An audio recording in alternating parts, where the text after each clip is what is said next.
Me chamo Vicente Gomes de Souza Neto, sou da Arquidiocese do Rio de Janeiro. Tem carioca aqui?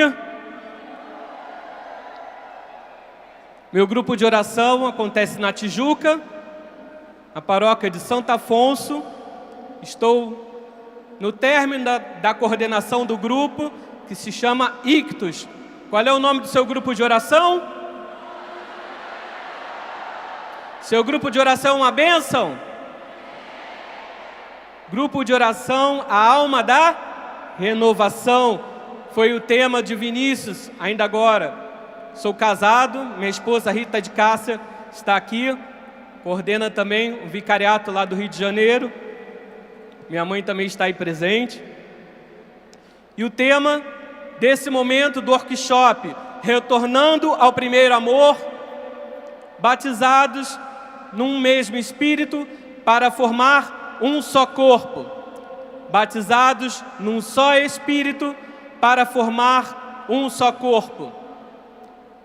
Eu acredito que aqueles que já estejam vindo ao ENF há mais tempo, nós já temos mais de 20 anos de encontro nacional de formação, devem perguntar: puxa, mas os temas desse momento da tarde, esse workshop que eu esperava que fosse já com o meu ministério, e agora eu vi que são todos juntos, por que estamos repetindo esses temas? E aí eu queria que você agora deixasse que o Espírito Santo falasse ao seu coração, assim como Vinícius falou da importância e dos elementos constitutivos de um grupo de oração. Nós temos trabalhado no Conselho Nacional a essência do que é ser renovação carismática católica. Nossos grupos de oração, o batismo no Espírito Santo, e cada vez que se volta ao essencial, se volta aprofundando. Então não importa se esse seja o seu primeiro ENF, ou se esse seja o seu 25º Encontro Nacional, que antigamente nós chamávamos Encontro Nacional de Servos. Todas as vezes que nós retornamos ao essencial, nós retornamos aprofundando. Renovação carismática católica é um retorno contínuo ao que é essencial. Um aprofundamento contínuo ao que é essencial. Nesse momento nós vamos ver isso. A partir do momento que nós recebemos o batismo, a infusão no Espírito Santo, ele nos gera unidade. E eu queria que vocês abrissem a palavra de Deus em Atos dos Apóstolos. Atos dos Apóstolos, no capítulo 2.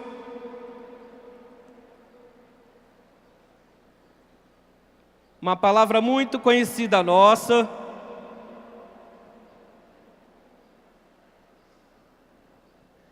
A partir do momento que nós fazemos uma leitura especial e toda particular para esses 4 primeiros versículos. Em Atos dos Apóstolos,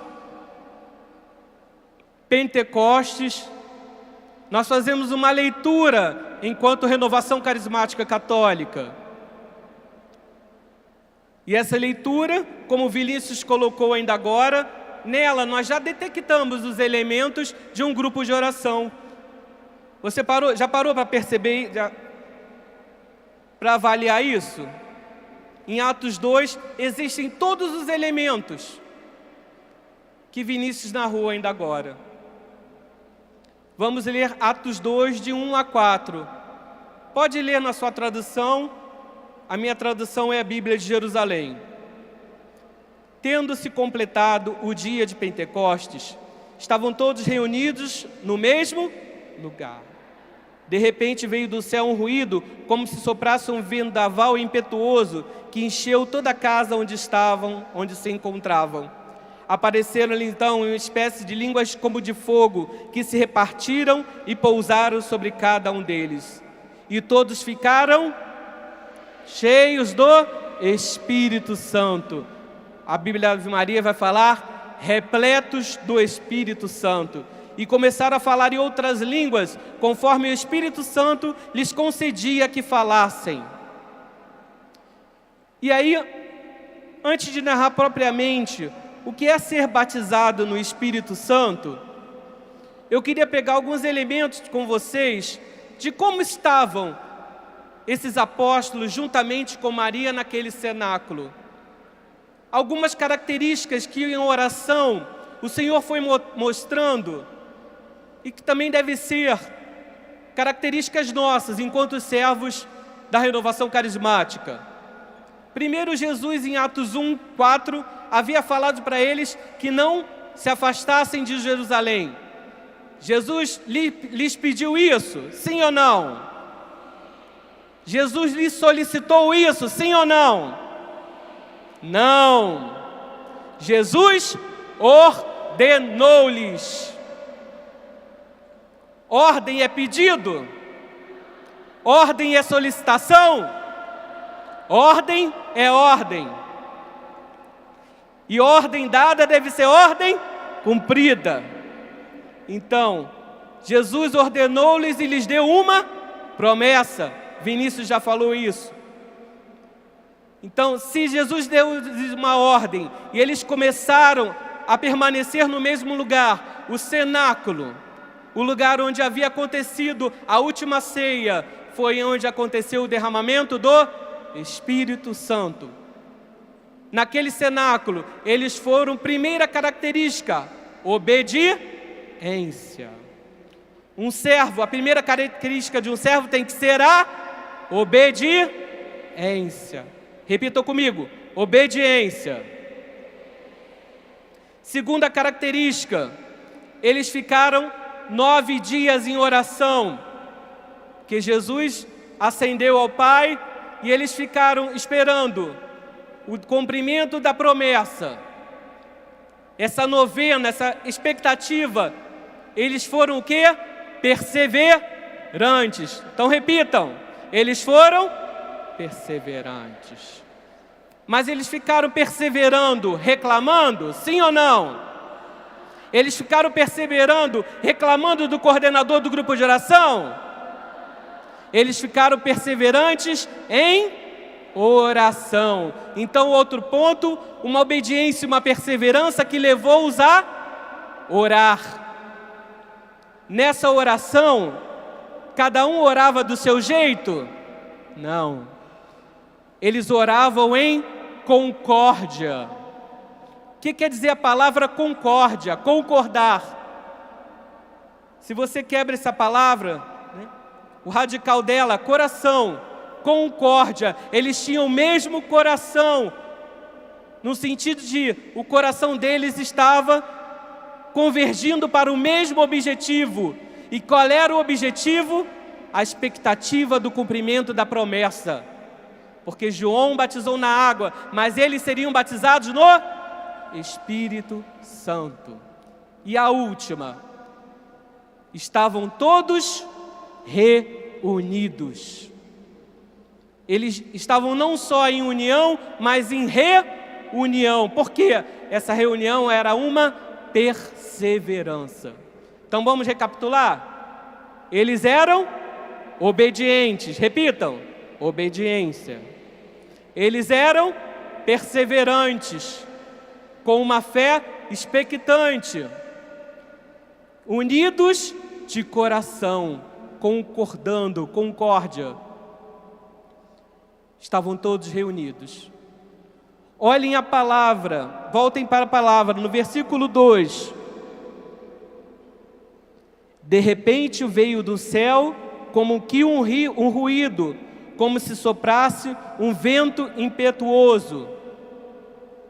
O versículo 2 começa com que palavras? Começa com que palavras?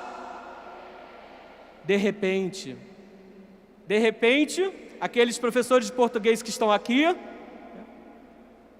qual é a classe gramatical de repente? Adjunto adverbial de tempo. De repente, eles estavam em oração, mas essa reunião de oração foi uma reunião esquematizada? Sim ou não? Não.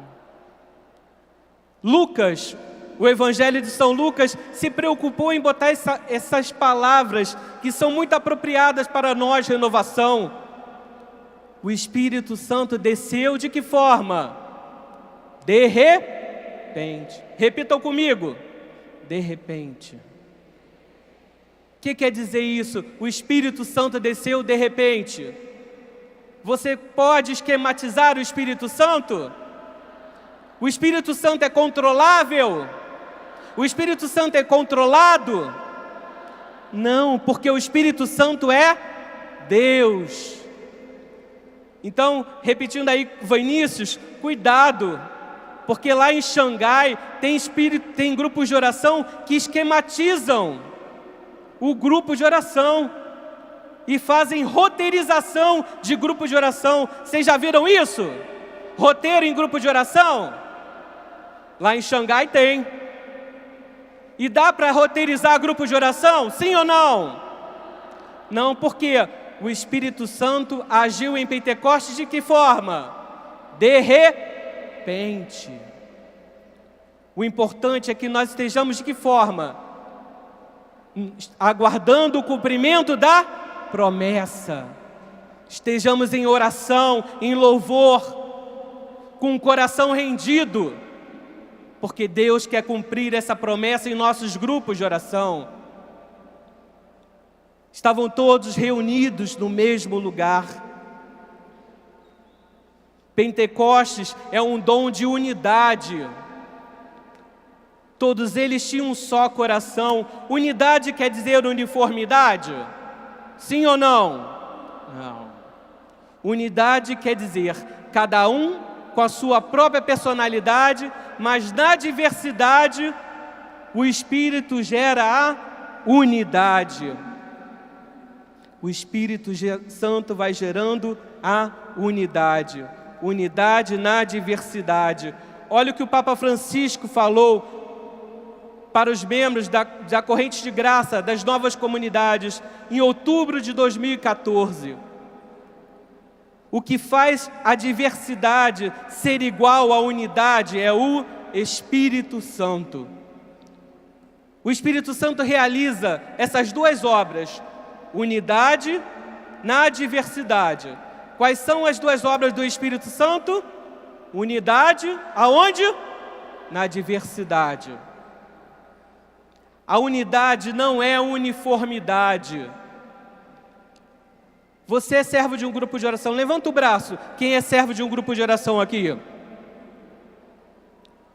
No teu grupo de oração, o irmão que serve contigo, ele é igual a você? Sim ou não? Mas o Espírito Santo não gera unidade entre vocês? Isso é obra do Espírito. A especialidade do Espírito Santo é de gerar unidade na diversidade. Eu penso diferente do meu irmão. Até meu jeito de agir como um serviço, uma instância de serviço, que é o ministério, não é do mesmo jeito que o meu irmão. Mas quando estamos unidos, com o mesmo propósito, com um único coração, concordando, o Espírito Santo gera unidade. Unidade na diversidade é justamente reconhecer que os dons do Espírito Santo geram um elo de unidade. Isso é obra do Espírito, irmãos. Então, Pentecostes gerou neles essa unidade. Eles todos eles foram batizados no mesmo Espírito. Esse Espírito que os deu força e que fez deles testemunhas. Jim Murphy falava para nós na reunião de conselho ontem de manhã. Todos os judeus tinham vindo para Jerusalém para celebrar a solenidade judaica de Pentecostes.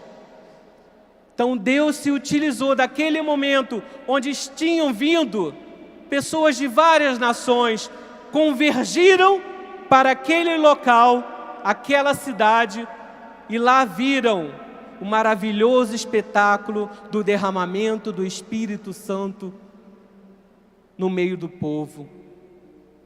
Naquele primeiro cenáculo ali de Pentecostes, naquele grupo de oração, aconteceu o derramamento de tal modo que depois eles foram anunciar, testemunhando com o coração rendido de que Jesus Cristo é o Senhor. E aí eu queria provocar a cada um de vocês nessa tarde. No seu grupo de oração acontece um verdadeiro batismo no Espírito Santo? Sim ou não? Você já foi batizado no Espírito Santo? Se eu descesse aqui agora e fosse interpelar cada um de vocês, como você poderia testemunhar que foi batizado no Espírito Santo? Que está sendo batizado no Espírito Santo? Quais os sinais de Pentecostes que estão acontecendo na sua vida? Pentecostes não foi só um espetáculo.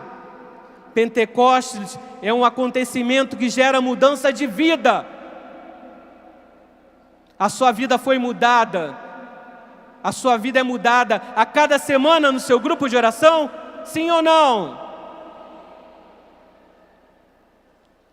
Pentecostes tem que gerar, antes de tudo, mudança de vida, batismo no Espírito Santo.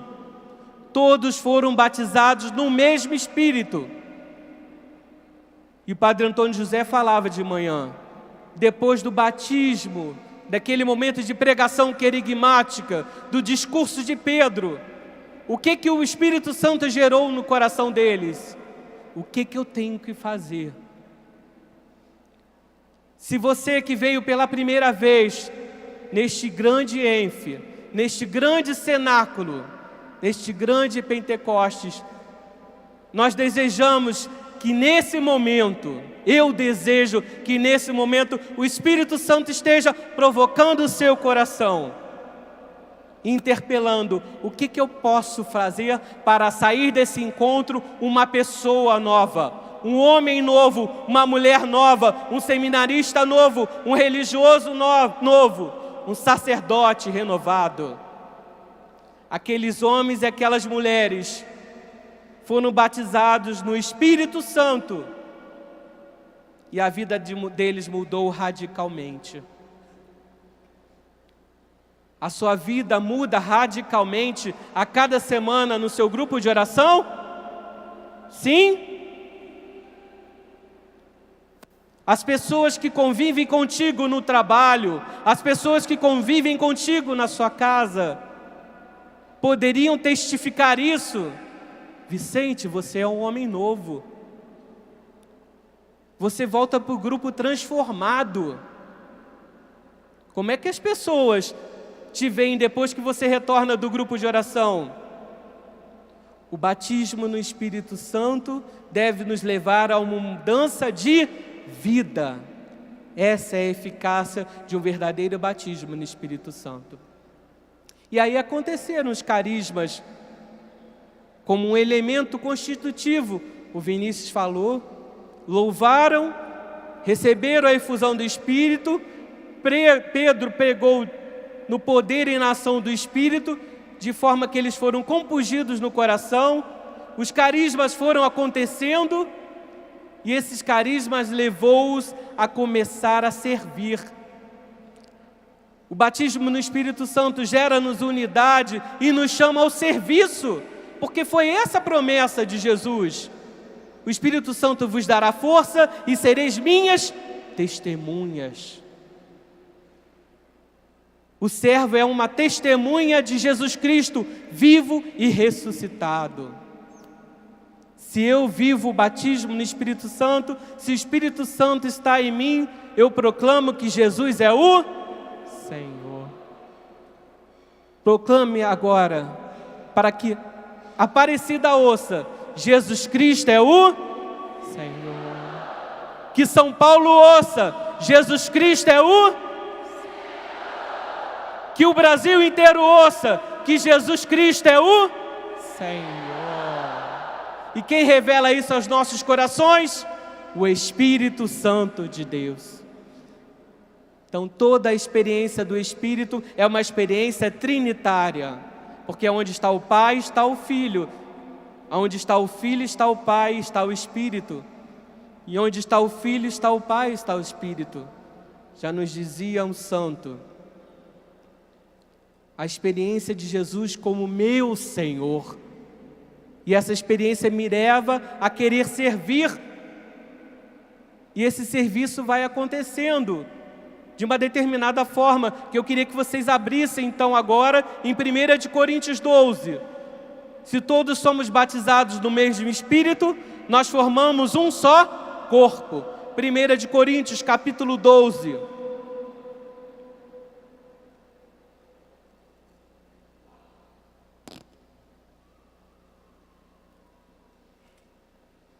Primeira de Coríntios, capítulo 12,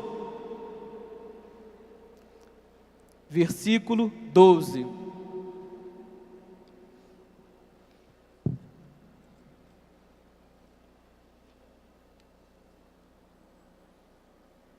Primeira de Coríntios 12, 12. Amém?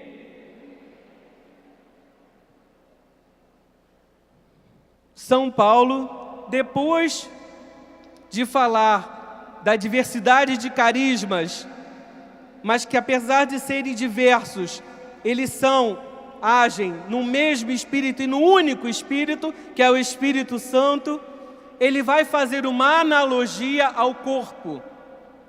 São Paulo usa em outros momentos essa analogia dos carismas, do corpo, mas nesse momento em Coríntio, sabe por que São Paulo vai usar esse exemplo? Porque quando São Paulo chega na cidade de Corinto, ele já detecta que aquele povo, eles estavam usando os carismas, mas que aqueles carismas não estavam gerando unidade. A pessoa que recebia um dom, ela ficava em competição com os demais. E São Paulo viu que aquilo não estava gerando bons frutos. Então São Paulo, como um grande formador que era, ele explicou, esclareceu que havia diversidade de carismas, mas que o Espírito era um só, o Espírito Santo era o mesmo, que distribuía a cada um conforme a necessidade da comunidade. E depois ele vai revelar a esse povo que os carismas devem formar um só corpo. Então acompanhe aí na palavra. Versículo 12, capítulo 12. Com efeito, o corpo é um, não obstante tendo muitos membros, mas todos os membros, apesar de serem muitos, formam um só corpo. Assim também acontece com Cristo. Pois todos fomos batizados num só Espírito, para sermos um só corpo. Judeus, gregos, escravos, livres, e todos bebemos de um só Espírito. O corpo não se compõe de um só membro, mas de muitos. Se o pé disser, mas eu não sou, logo não pertenço ao corpo. Eu não sou mão, logo eu não pertenço mais ao corpo. Nem por isso deixará de fazer parte do corpo. E se a orelha disser, olho, eu não sou, logo não pertenço ao corpo, nem por isso deixará de fazer parte do corpo. Se o corpo todo fosse olho, onde estaria a audição? Se fosse todo ouvido, onde estaria o olfato? Mas Deus dispõe a cada um dos membros no corpo segundo a sua vontade. Vamos ler esse versículo juntos? Mas Deus dispõe a cada um dos membros no seu corpo segundo a sua vontade. Então a disposição de um membro no corpo é vontade sua? É vontade de quem? De Deus. para não nos alongarmos, vamos para o versículo 27. Versículo 27. Leiamos juntos. Ora, vós sois o corpo de quem? E sois os seus membros, cada um por sua parte. Nós somos o corpo de Cristo e somos os seus membros, cada um na sua parte. Engraçado também que São Paulo, quando usa esse elemento do corpo, essa comparação, ele vai buscar uma simbologia que era muito própria do povo grego. Só que os gregos, quando faziam uma análise do corpo, eles dividiam o corpo e colocavam com graus hierárquicos. São Paulo traz essa cultura grega, mas ele vai desconstruir aquele pensamento.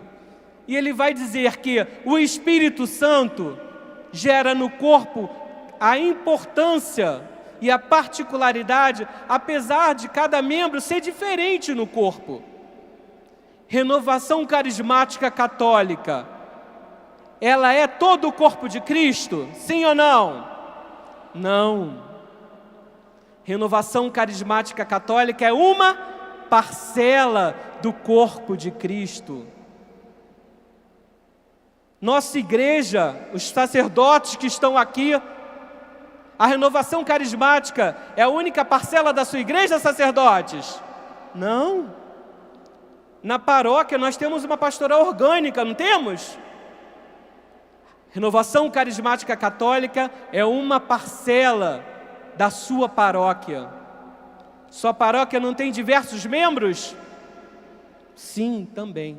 E dentro da renovação, que é uma parcela da igreja, nós somos vários membros. Que aqui na renovação nós começamos a usar o termo de ministério. Mas nós já vimos que os documentos da igreja, a própria Sagrada Escritura vai dizer que todo carisma que adquire a função de quê? Quando o carisma é exercitado continuadamente, ele adquire a função de serviço, ele se torna o quê? Não estou ouvindo. Um serviço é um ministério. Um serviço é um ministério. Se é um ministério, e eu exerço o ministério, eu estou exercitando o quê? Um serviço. Se eu estou exercitando um serviço, eu sou chamado de quê? Servo. Nós somos servos, porque nós servimos a quem? A Jesus. Nós queremos, a partir de agora, nesse momento, pedir para que você, que já se coloca como servo, que já tem esse chamado, pense agora, como você está servindo ao Senhor Jesus. Um servo é aquele que está disponível para qualquer momento, para qualquer serviço. Um servo é aquele que é obediente ao seu mestre. Jesus usa essa palavra inúmeras vezes. No Novo Testamento, a palavra servo, ela aparece 175 vezes. Quando eu fui ler a palavra servo, no grego, o termo que eu mais gostei foi quando dizia: o que é ser servo? Servo é alguém que se rende à vontade do outro. Olha que lindo. Vamos repetir isso? Servo é aquele que se rende à vontade do outro. Quem é esse outro, no nosso caso? Jesus Cristo. Como servo, você está rendido à vontade do Senhor? Como servo, você é obediente ao Deus que você serve? No nosso grupo de oração não deve existir distinção, porque todos somos importantes, porque todos somos membros do mesmo corpo. Eu pediria agora que os coordenadores de grupo de oração ficassem de pé. Coordenadores de grupo de oração, fiquem de pé. Fiquem de pé. Olha, quantos. Que lindo. Vai ficando de pé. Se você é coordenador, você que está sentado, aplauda esse irmão.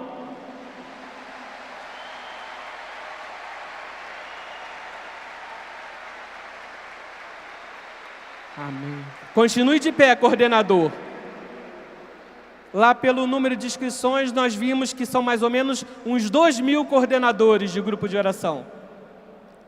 Pelo workshop, né?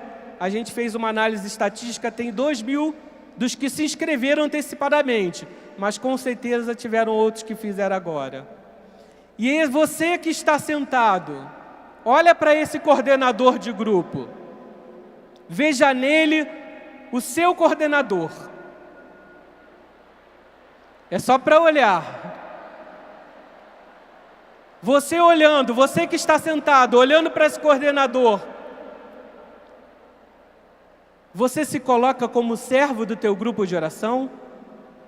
Você caminha em unidade com o teu grupo? O coordenador de grupo de oração é o protagonista do grupo, amém?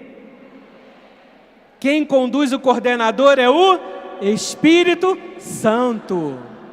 Então todo servo deve estar em unidade com o seu coordenador. Todos nós exercemos um serviço, então nós devemos estar disponíveis no nosso grupo de oração, não importando o ministério que exerçamos, mas em unidade com o nosso grupo, com o nosso coordenador. Pode sentar. Obrigado, coordenadores de grupo. Que bênção. Aplaudam mais uma vez. Irmãos, Jesus Cristo é a cabeça, corpo. Um corpo pode caminhar se a cabeça não comandar? Não. Quem comanda o corpo é a cabeça. Então, se eu faço parte desse corpo, eu devo estar submisso com a minha mente, a minha obediência a Jesus Cristo. São Paulo vai falar também isso em Corinto, né? Submetemos todo o nosso raciocínio à obediência a Jesus. Nós, como instância de serviço, ministério é uma instância de serviço. Se é uma instância de serviço, todos nós somos servos. Os coordenadores também são servos, né? Mas todos nós formamos um só corpo. Amanhã nós vamos para os nossos workshops. Mas nós queríamos começar hoje, justamente gerando em nós essa unidade, mostrando que grupo de oração é a alma da renovação. Nenhum ministério teria finalidade, teria função, se não existisse o grupo de oração. O grupo de oração é a menina dos olhos de Deus. Amém? Nós estamos vivendo isso há 50 anos, 51 anos no mundo, 49 no Brasil.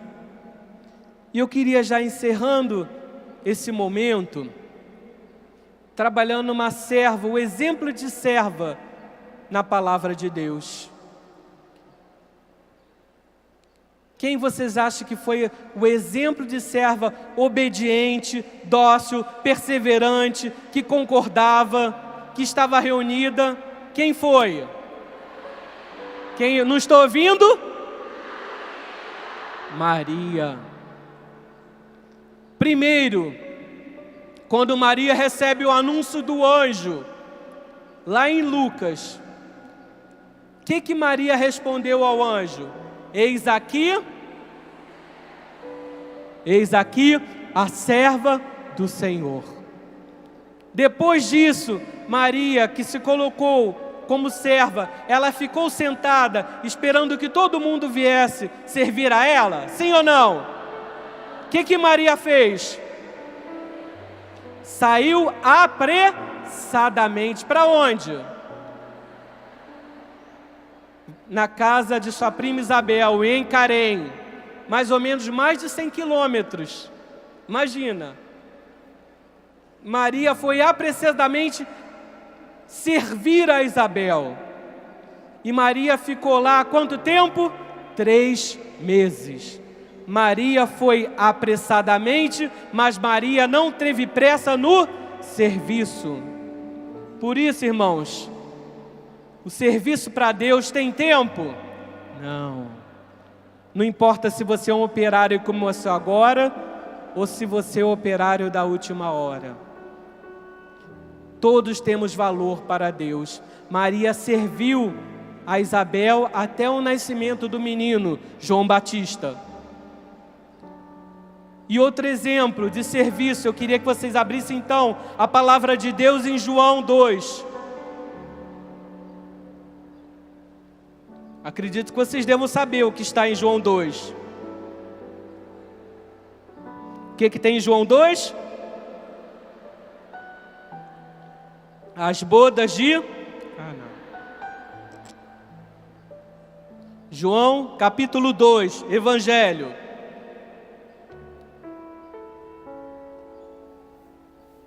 As bodas de Caná. Abriram a palavra de Deus? Versículo 1. Acompanhem comigo.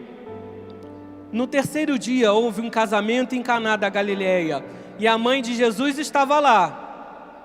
Jesus foi convidado para o casamento, e os seus discípulos estavam também. É engraçado que essa narrativa, acontece o casamento, e os convidados são mais importantes do que, os noivos, que é narrado. A mãe de Jesus, Maria, Jesus estava lá. Ora, chegou um momento que não havia vinho, pois o vinho do casamento havia acabado.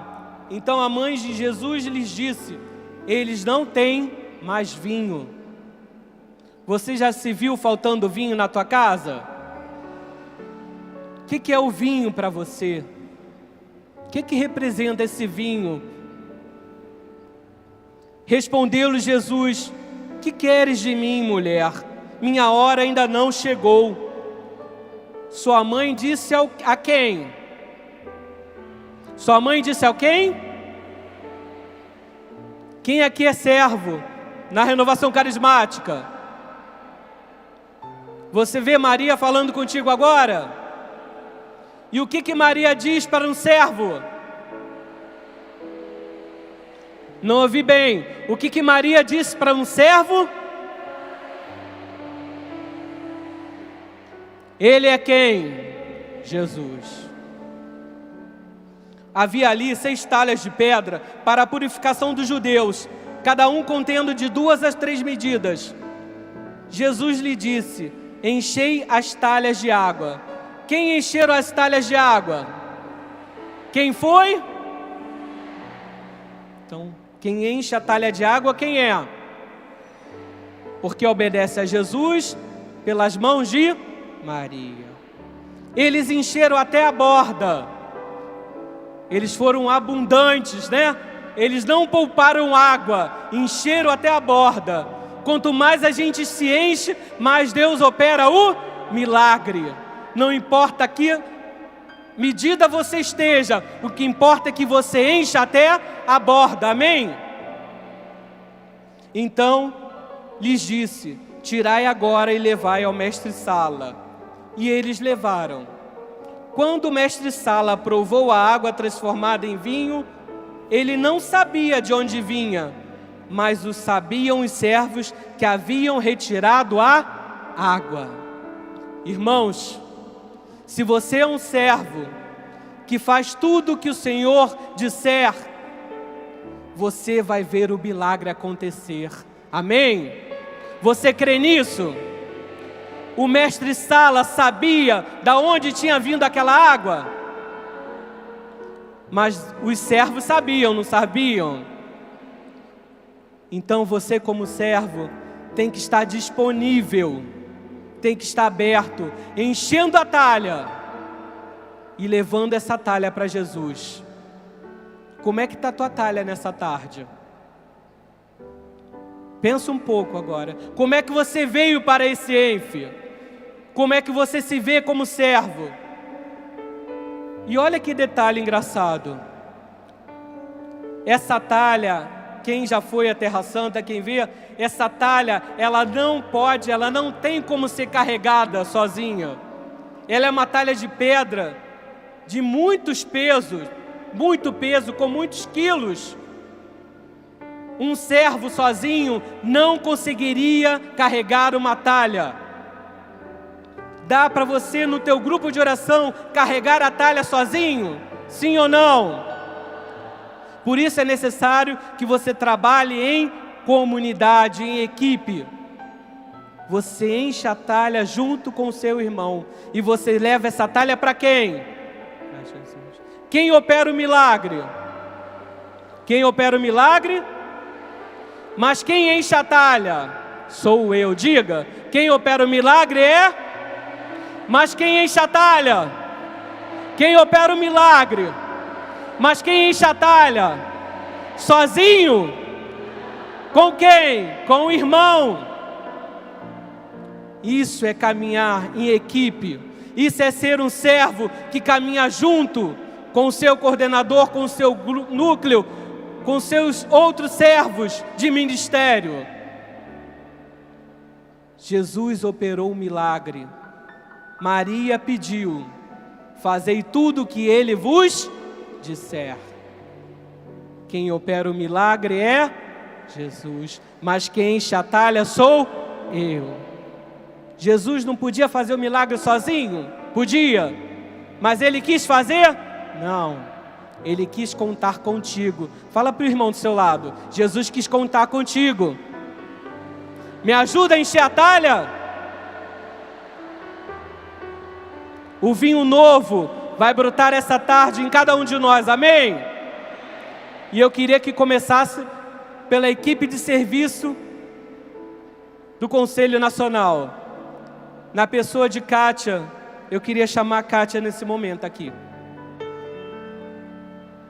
Kátia é a coordenadora do grupo de oração. Nesse momento, Kátia fica aqui na frente. Kátia, fica aqui na frente. Kátia, no grupo de oração, como coordenadora, ela tem seu núcleo, mas ela precisa de equipes de serviço, não precisa? Um coordenador de grupo de oração consegue coordenar sozinho? Porque o nome diz, o que é coordenar? É ordenar com. Para isso, quando chega uma pessoa no grupo de oração, Kátia necessita de uma acolhida, não precisa? De uma promoção humana. Então nós queríamos chamar a equipe de serviço da promoção humana, que é a Loiva, nesse momento.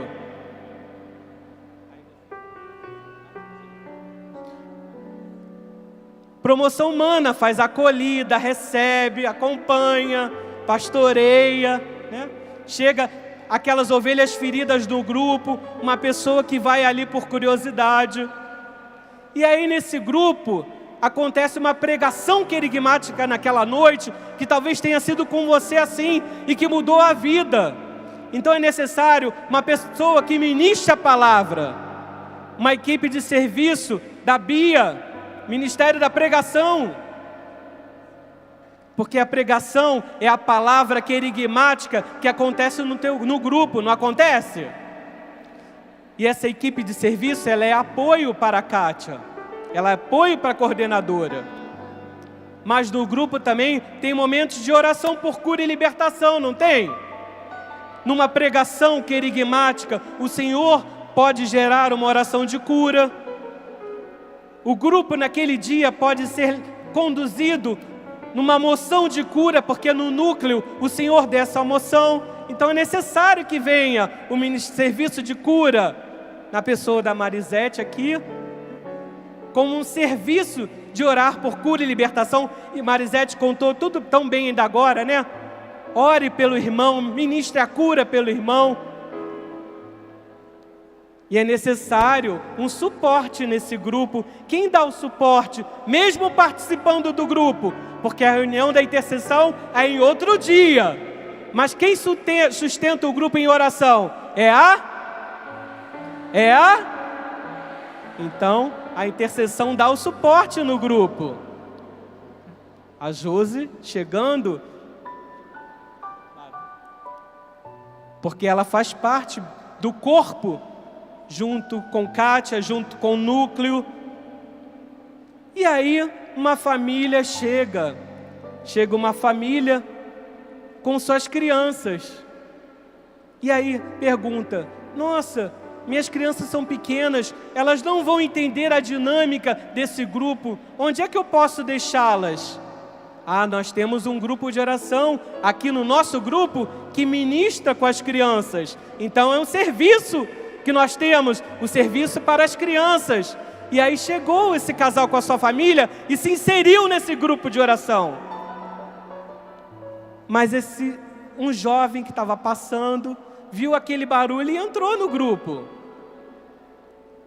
Tem grupos só de jovens, tem grupos de não tão jovens, mas o serviço com jovens existe. Não importa se é um grupo único e exclusivamente com jovens, ou se no teu grupo de oração tem jovem.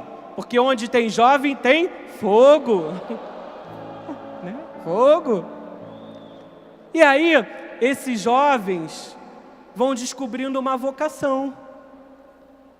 Pode ser para ser família, pode ser descobrir a vocação sacerdotal. Qual padre aqui que descobriu sua vocação no grupo de oração? Fique de pé. Sacerdotes que descobriram, olha que lindo, gente! Palmas! Sacerdotes que descobriram a sua vocação no grupo de oração. Padre André, Padre Antônio José. Isso é um grupo de oração orgânico, com vida, porque também tem religiosas, né? Religiosas que descobriram a sua vocação, né, irmã Viviane? Que descobriram a sua vocação, seminaristas, e entraram para o seminário. Para ser sacerdote, primeiro tem que passar pelo seminário, né? E religiosos que descobriram a sua vocação. E também tem sacerdotes. Queria que viesse o sacerdote, Padre Eudeir, vocacionado, porque o grupo de oração, ele tem que gerar vida, ou matrimônio, ou vida consagrada, ou sacerdócio. E para que esse grupo de oração seja divulgado, é necessária a comunicação.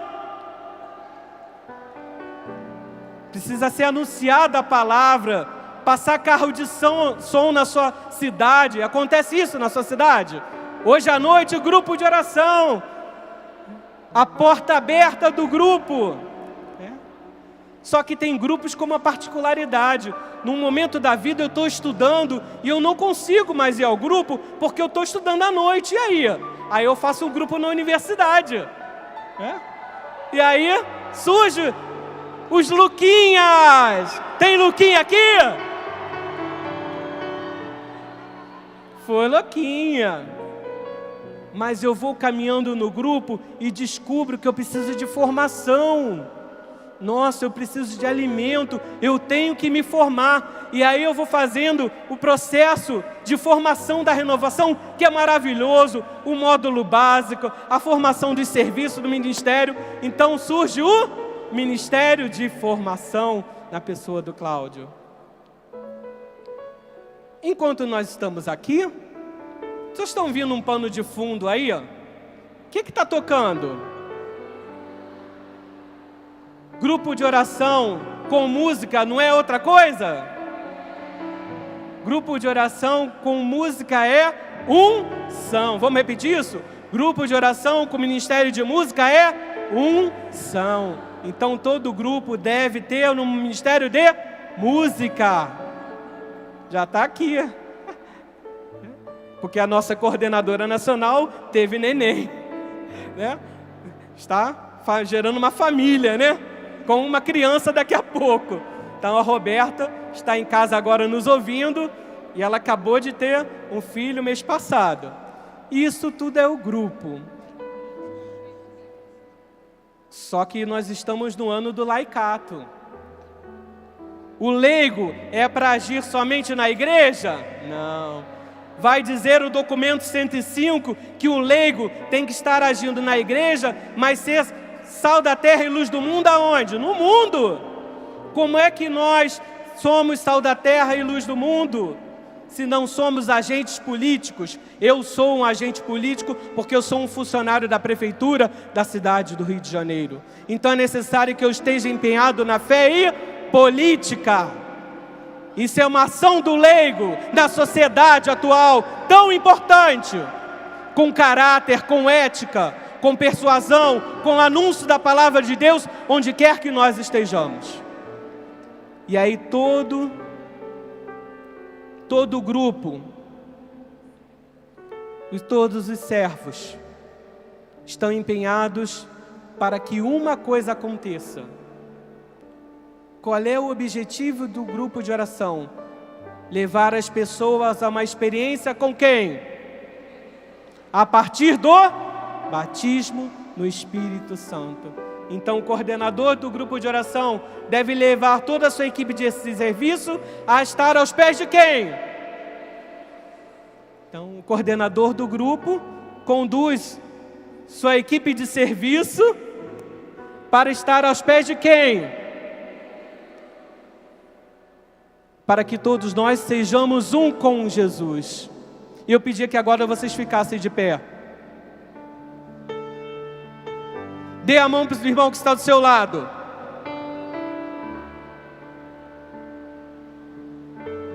Sacerdotes, religiosas, seminaristas, leigos e leigas, membros de todas as equipes de serviço da Renovação Carismática Católica, coordenadores de grupo de oração.